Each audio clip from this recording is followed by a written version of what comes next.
वैदिक स्कूल की 12 ब्रांच का शुभारंभ किया गया। करनाल के गोंदर गांव में शुभारंभ का एक कार्यक्रम हुआ, जिसमें मुख्य अतिथि के तौर पर महामंडलेश्वर स्वामी धर्मदेव जी ने शिरकत की। गीता एंग्लो वैदिक स्कूल में विद्या को सार्थक करने का प्रयास हो रहा है। तो वहीं गीता एंग्लो वैदिक स्कूल की 12वीं ब्रांच के शुभारंभ के मौके पर एक मोबाइल नेत्र चिकित्सा वैन को हरी झंडी दिखाकर महामंडलेश्वर स्वामी धर्मदेव जी ने रवाना किया। इस वैन के माध्यम से गांव-गांव जाकर लोगों की आंखों का चेकअप होगा, वो भी मुफ्त में। यहाँ तक कि अगर किसी की आंखों पर चश्मे चढ़ाए जाते हैं तो उन्हें चश्मे भी मुफ्त दिए जाएंगे, और अगर किसी की आंखों को सर्जरी की जरूरत हुई तो उसमें भी संस्थान मदद देगा। तो वहीं गीता एंग्लो वैदिक स्कूल की 12वीं ब्रांच के शुभारंभ के मौके पर महामंडलेश्वर स्वामी धर्मदेव जी ने कहा कि आज के दौर में शिक्षा में बदलाव की जरूरत है, ताकि बच्चों में शिक्षा के साथ साथ संस्कार भी भरे जा सके। धर्म शिक्षा से अलग हो नहीं सकता और शिक्षा का भी धर्म से अलग हो नहीं सकती। तो एक जीएवी हमारा जो ये प्यारा सा ग्रुप है, ये प्यारा सा संकल्प लेकर के इस समय चल रहा है कि जहाँ विद्यार्थियों को शिक्षित करेंगे, वहाँ उनको आधुनिक शिक्षा देंगे।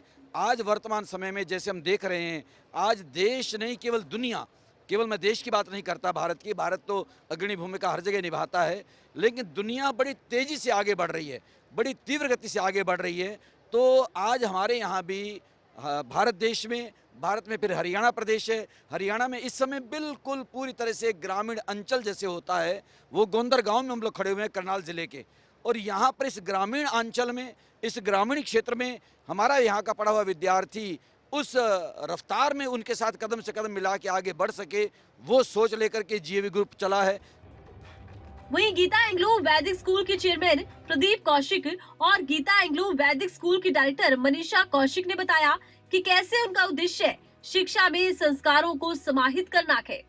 तो वहीं उन्होंने बताया कि भारतीय शिक्षा, जिस पर पाश्चात्य संस्कृति का प्रभाव ज्यादा है और भारतीयता की कमी है, उसे बदलने का प्रयास किया जा रहा है। तो वहीं इस बदलाव में अभिभावक भी साथ दे रहे हैं, क्योंकि अभिभावक भी चाहते हैं कि उनके बच्चों में शिक्षा के साथ साथ संस्कार भी हो। स्वामी धर्मदेव के आशीर्वाद से ये स्कूल की जीएवी इंटरनेशनल स्कूल की 12वीं ब्रांच खुली है। इससे पहले 11 स्कूलों का संचालन झज्जर, पटौदी, पटौदा और गुड़गांव में हो रहा था। आने वाले दिनों में महाराज श्री की इच्छा से रुद्रपुर पहुंचेंगे उत्तराखंड में। तो मेरे ख्याल में इससे बड़ा हर्ष का विषय नहीं हो सकता।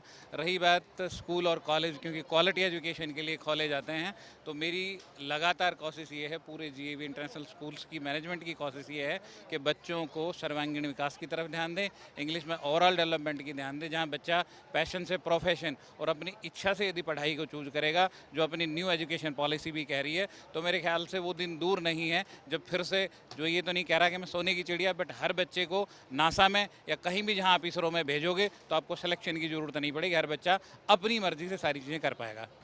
देखिए, इतिहास गवाह है कि जिस भी सभ्यता ने, जिस भी संस्कृति ने अपनी संस्कृति को, अपने धर्म को, अपने कल्चर को फॉलो नहीं किया हुआ है, वो विलुप्त हुई है। और आज भारत में भी यही खतरा मंडराता दिखाई दे रहा है, जब घर घर में पाश्चात्य संस्कृति की धूम मची हुई है। ऐसे में जीएवी का एक लक्ष्य है, जीएवी की एक सोच है कि घर घर में शिक्षा का उजियारा फैले, और घर घर में जो हमारी पुरातन संस्कृति है, जो हमारे वेद हैं, जो स्वयं भगवान जी के श्रीमुख से आए हैं, इसी प्रकार जो महामंडलेश्वर स्वामी धर्मदेव जी हैं, जो उनके विचार हैं, वो घर घर तक पहुंचे। जीएवी का यही लक्ष्य है। तो वहीं गीता एंग्लो वैदिक स्कूल की 12वीं ब्रांच के शुभारंभ के मौके पर छात्रों ने रंगारंग कार्यक्रम प्रस्तुत किए, और इस मौके में कार्यक्रम में जाने माने गीतकार विजेंद्र चौहान ने अपने गीतों से समा बांधा।